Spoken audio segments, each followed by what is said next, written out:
Hello everybody and welcome back to the VidyaBox and to Bastard Bonds. Now we're going to swap our party out a little bit because I need to bring two specific people. What I'm going to do is I'm going to get rid of Falga, I'm going to get rid of Shapiro, and I'm going to bring Wisaka into the party. This will get me an achievement and a little extra scene, so that'll be nice. Now I need to bring someone who will like maybe just add a little bit of flavor to the mix. Really not sure who to bring. Maybe they'll say nothing. We could roll a dice, but I think what I'm probably going to do is bring Nazar along, because he's my hubby. Jebba was kind enough to tell me that we've unlocked a scene in the Bracewind schoolhouse. The old schoolhouse, back here. And, well, we came here a long time ago and there was nothing really that we could do, and I came here with a bunch of different party setups and nothing was happening. So I just had to ask Jebba, and he said, well, here you go. So, I think I have a good idea of what's awaiting us. Let's go back inside and allow the madness to ensue. Oh, it's dark. It's darker than normal.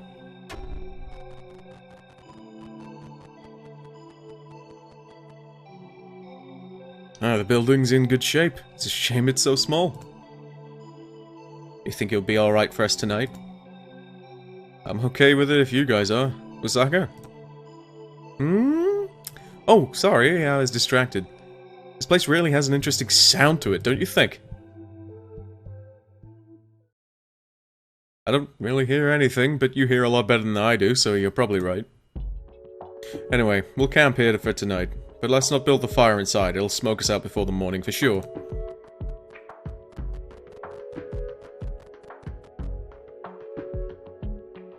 You gather up your firewood, and you have your evening meal. The night is cool, but the fire is warm, and it promises to be an easy night. Hey, I haven't seen Wisaka in a little while. Did you see where he went? Huh. Well, Rosaline definitely has a new model. I'm pretty sure he didn't leave. I'll see if he's inside.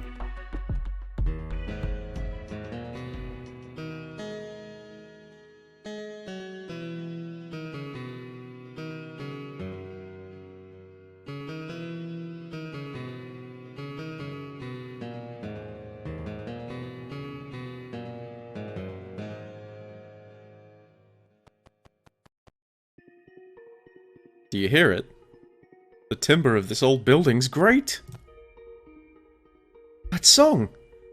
I haven't heard that song since I was a little girl. Since before I started training to be a dancer. Do you know what it's called? I heard it once, a long time ago. A woman was singing it over the body of a dead man. Her husband, I think.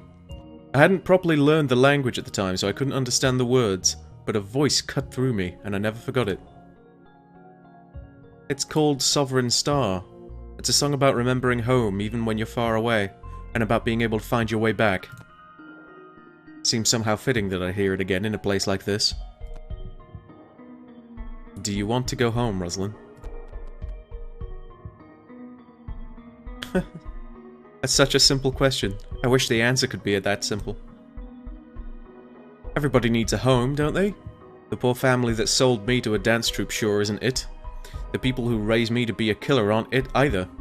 Now here, surrounded by outcasts and monsters. Is this home? Could it be? Can someone like me ever find a place that feels like home?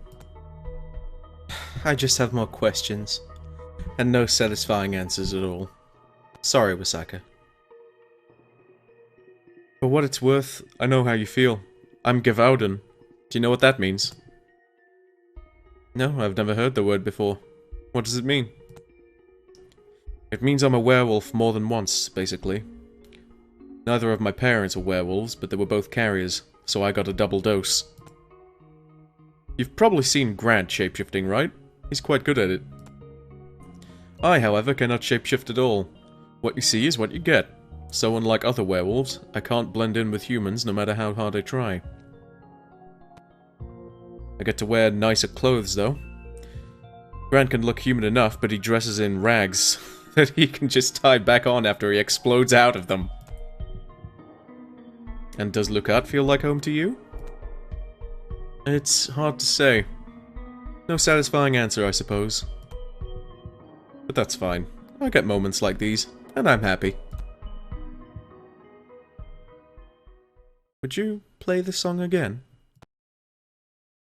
Of course. Anything for an audience.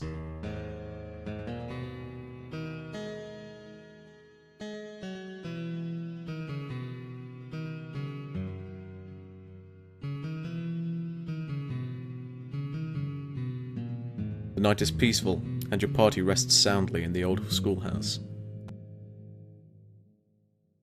At times like these, it's easy to forget how close by the dangers of Lookout really are. That was a really cool scene. I'm glad we went there. Nothing like dropped in the schoolhouse, like nothing. Nope.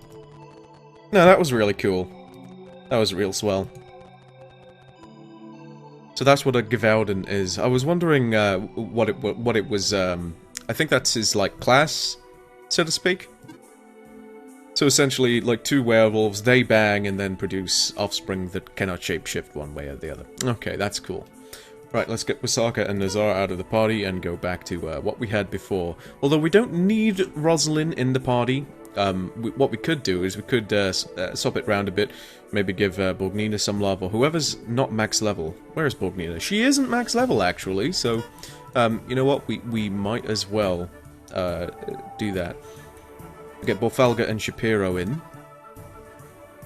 I'm gonna have to return to the stronghold, so sorry about this. I need to go to the stronghold anyway, to just get some excess souls, because I'm not sure if we need any in particular, but I do need to go to the Brine Rush, and if I do need to use a soul there, then, well, at least I'll come somewhat prepared.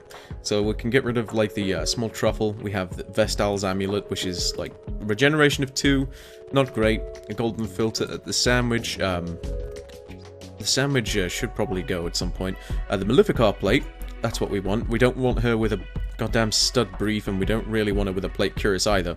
I'd rather have her with this, even with the wasting. If we put this away, I'm looking at Kardag, and I'm thinking now the Golden Mask is going to suit him better now that he's not constantly affected by wasting. He's now got a regeneration of 15 just from Nazar's Embrace, which is fantastic. And with Harvest, and it just makes him more deadly. Maybe not as, like, you know, crazy as Meteoric's physical of 80. I keep calling it a physical of 100. It's a risk strike of 100. Which is practically a game winner. But, you know what I mean. Anyhow. I'm gonna sneeze. Anyhow, we did get Rosaline's Bond. I'm not sure what this is. Is it some kind of, like, amulet, locket, lock of hair? I'm really not sure what that is. I'm sorry, I really can't tell. But, wait, that's not Borgnina, that's Borfalga. Sorry guy, where's your stud brief? I'll put the stud brief on you again. My bad, buddy. Do we have, like, any spare golden masks for him? Because we did need one. I'm pretty sure that there's some around. Yeah, Peregrine, for instance, has one that Borfalga can have. So, Peregrine, there you go, swap over for Borfi, and Borgnina, yeah, so she needs the Maleficar plate. I'm pretty sure that she's going to be fine with Crusader, but we'll put Meteoric in her inventory just all the same. She's got a regeneration of 10. Yep, her regeneration is going to be just fine.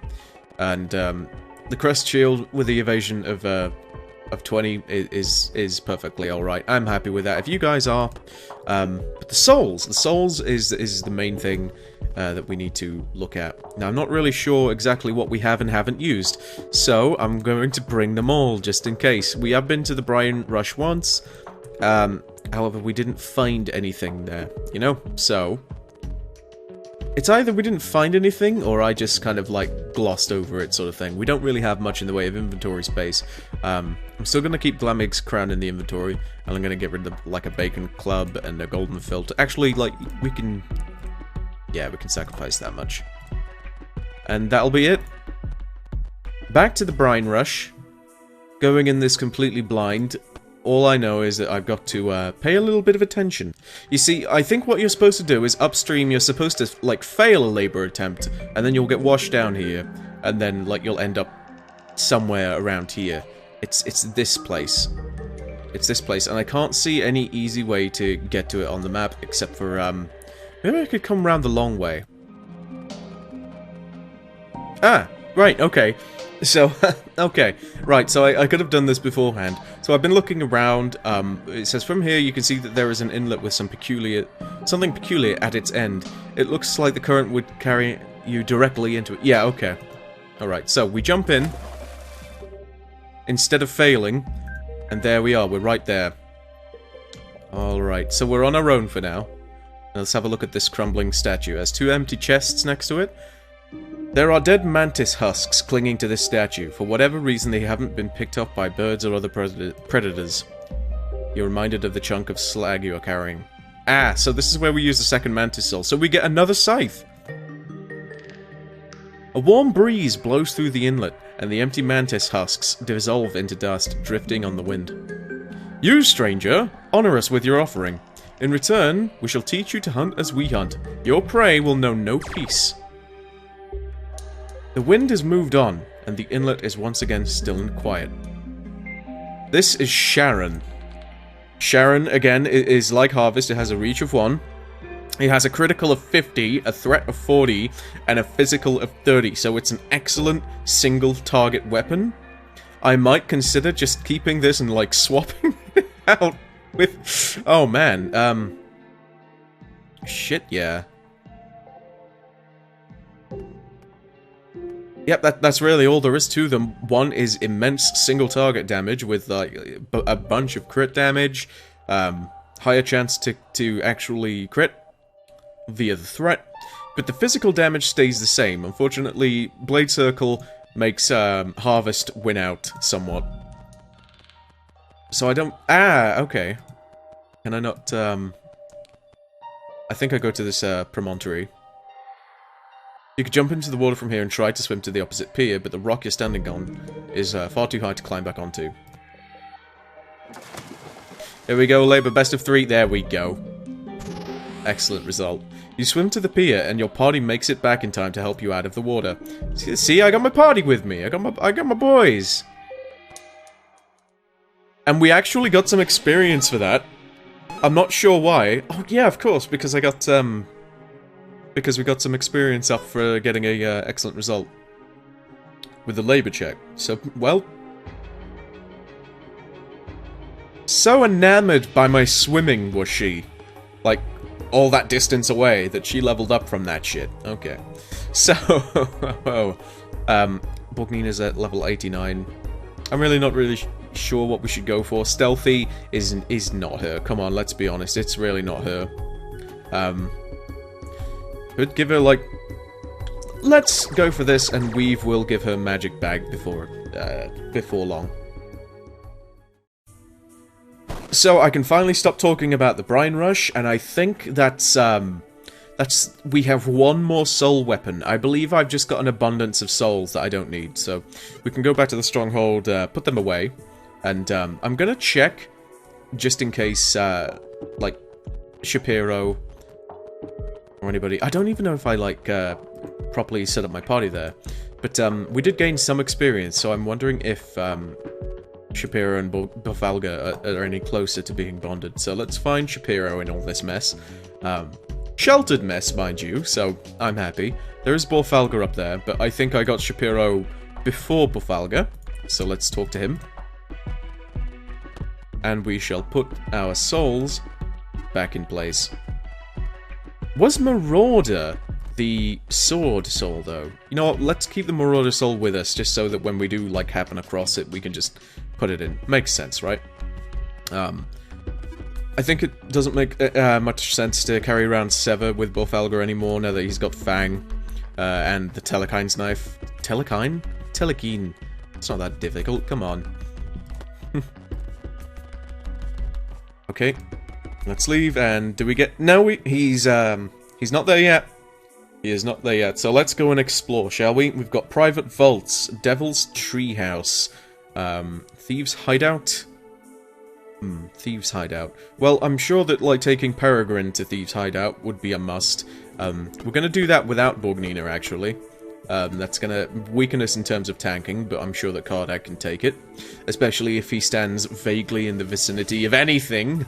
The goddamn orcish blender that he is. but I think it's going to be necessary to bring Peregrine along for this, but he doesn't have an accessory. Who cares? It'll be fine. It'll be fine. Yeah, Waden, the warg stole his mask.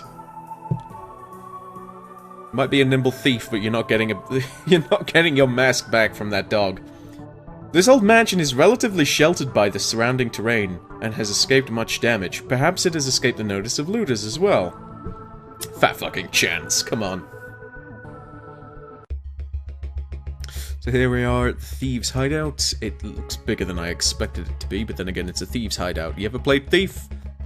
You ever played Thief? They're excellent games, they are. If dated by their fucking engines and their control schemes. It's like when you go and,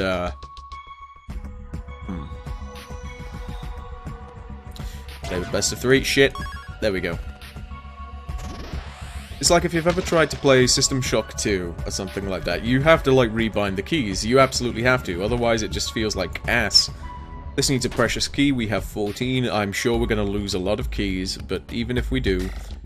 I just stepped on a trap. I even saw it. Well... I do hope that just means that we're just going to get into a fight. Could I have avoided that? Oh, I really hope I could have done.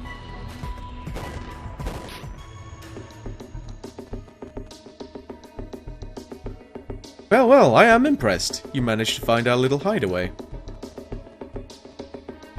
The fucking Dio? Got like a million knives?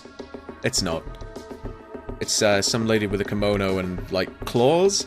There's a tremendous scuffling, and in an instant, before you can reach for your weapons, you're completely surrounded by scruffy robes.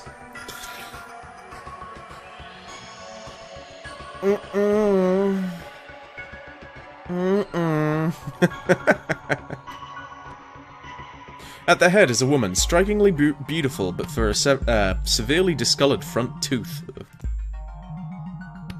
Well, I'm most impressed anyway. Well, I'm almost impressed anyway. We really need something better than that old tree to hide our entrance to our base. Now, if you want to keep yourself in one piece, stay where you are with your arms up. You're severely outnumbered. The band of ruffians begin rifling through your pockets. Nice handful of gold here, mistress. Confiscate it and throw them in the dungeon. I'll decide what to do with them later. Something hard strikes the side of your head and your body goes limp. Ugh. They didn't take my weapons. They just took some money, I guess. Yeah, let's smash it. Come and fight me, asshole. Yeah, come and fight me. What, you... It was nice of them to let us keep our weapons, wasn't it? Yeah, I'll join you. He can shoot over Borthalga's head. It's fine. Well, you certainly did ask for it. Charon, say hi. Ah, it didn't crit. But it did that much damage on a non-crit, so that's pretty decent. Okay. I will say, like, I'm gonna let it happen. I'm not gonna whine about it or anything. I'm absolutely not gonna whine about it, but I absolutely hate, I don't know why I unlocked that. Fuck it, who cares? I absolutely hate it when, I basically get told that, like, I fail, you know. I always hate it. It's the same with, like D&D. I think in D&D, when you're playing, and the DM's just like, they really want you to be in jail. Be blunt about it. Just be, like, upfront about it. Don't be like, okay, and now you're gonna get into a fight. You can't. I just hate it. It's always done, like, obnoxiously. Like, you can pull out all the stops to escape, and they're just like, oh, magic shit comes out of the floor, and you fucked. I'm not saying that's what's happening now, but, like, it can be a really, like, infuriating thing.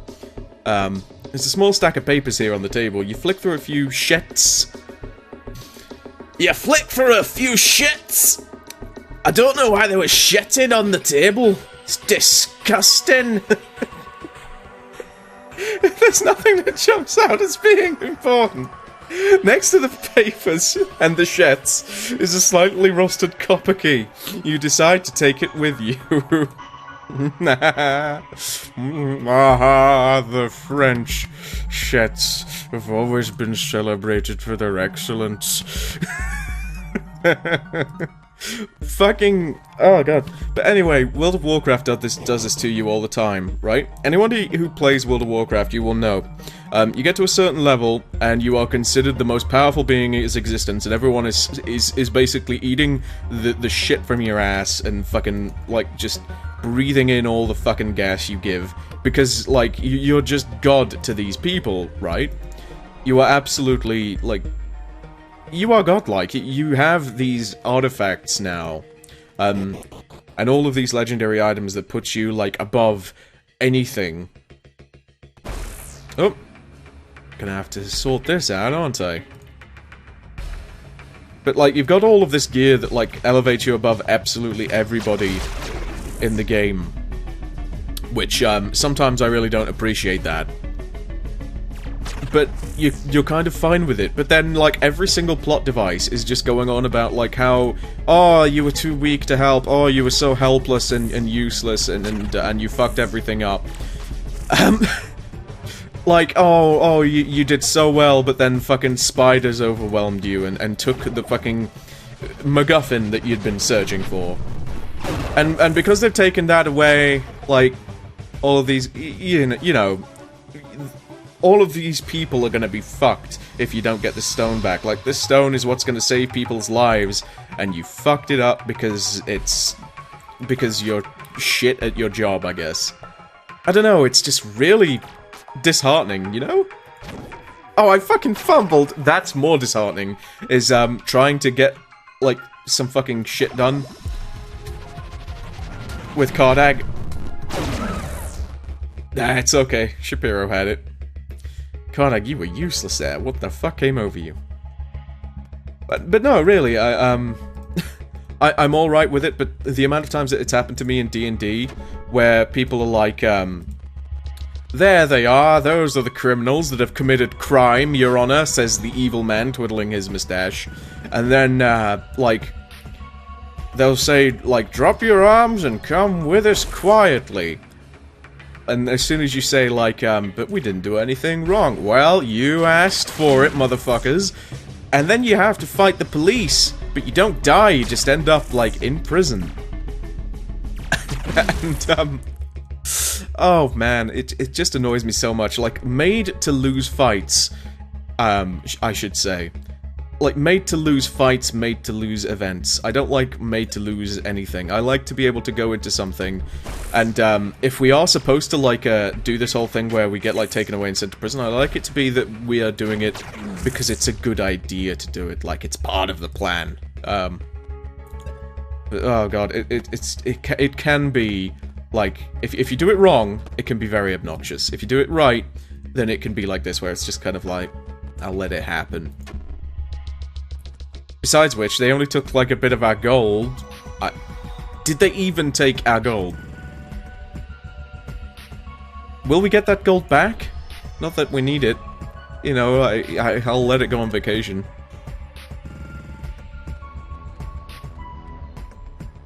But yeah, always nice to put someone in jail with their weaponry. I have a feeling that we could have fist-fought those two.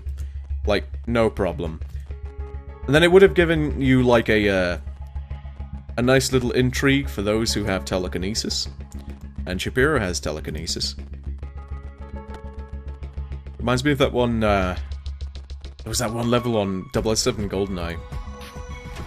Where you had to use your fucking, like, magnetic watch in order to fucking, yeah, you used your magnetic watch to like, pull a key to the prison cell door to you, because they keep the key just, like, across the hall. Anyway, that's the early days of gaming, so let's not be pedantic. Let's not be overly critical. Hey, Charon, say hi! Oh. No, say hi louder! Say hi louder, Charon. What could what hurt, Shapiro? So we can go around here, and I believe that that's going to take us, so it's going to take us up or down. I believe that's going to take us down. I'm unsure. Let's go around here. I don't want to, like, accidentally end the level too early. The air coming from below is quite chilly, but it feels refreshing. You can hear the sound of rushing water. Let's hope I don't get, like, carried away in the current.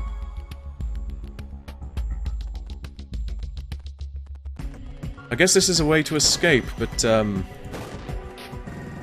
the bag. Hey! Tough rope. So this jetty. Water flows underneath the jetty at brisk speed. You notice some pieces of weathered rope tied to some of the posts, suggesting that something is usually moored here. The water looks clean and does not seem particularly deep. You could climb in and let the current carry you downstream, but there's no telling where you might end up. Let's not do that just yet, and for one thing, I will need to get all the ropes in my inventory as opposed to my porter inventory. I'm gonna be so flustered if we only needed one rope. If we only needed one rope and I've been carrying around 4, because someone's like, maybe he's gonna need ropes.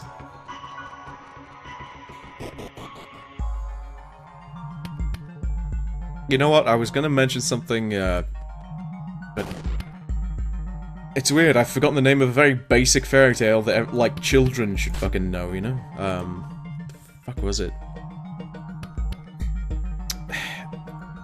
Lady with gold locks, I guess. Not these kind of gold locks, but,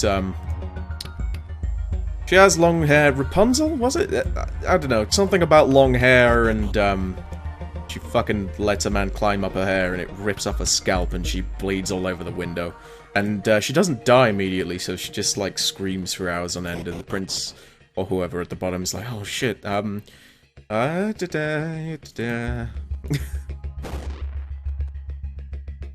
the canon ending, by the way. Oh. Just... well, I guess we wouldn't be carrying around, like, 153 grand. I don't think. I don't think Kardag is that A-vain or, you know, be, like, superhuman to carry around that amount of gold. Just 2,500.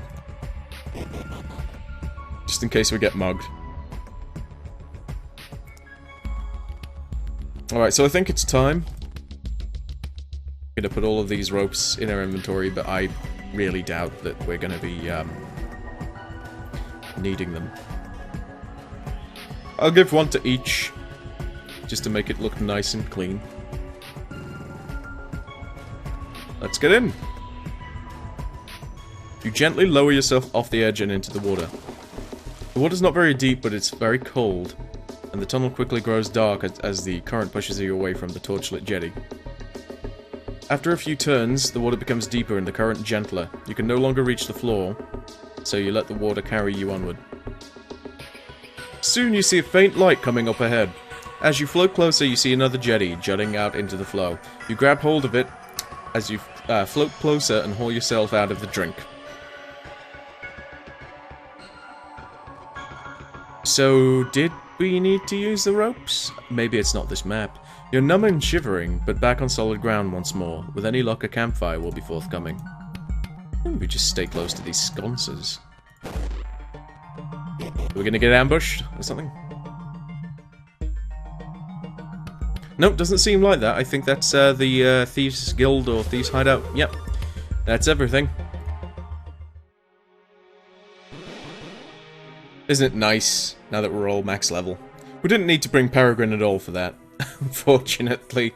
We're coming up to like 30-something minutes on my little clock, so we'll have another stab at it. We'll have another stab at talking to Shapiro. And if he doesn't say anything, well, fuck him. I'm afraid we didn't get anything out of Shapiro, so that'll be it for this episode of Bastard Bonds. Join me for the next one when, hopefully, the guy fesses up about his, filthy life of crime, etc. Take care of yourselves, guys. Be good.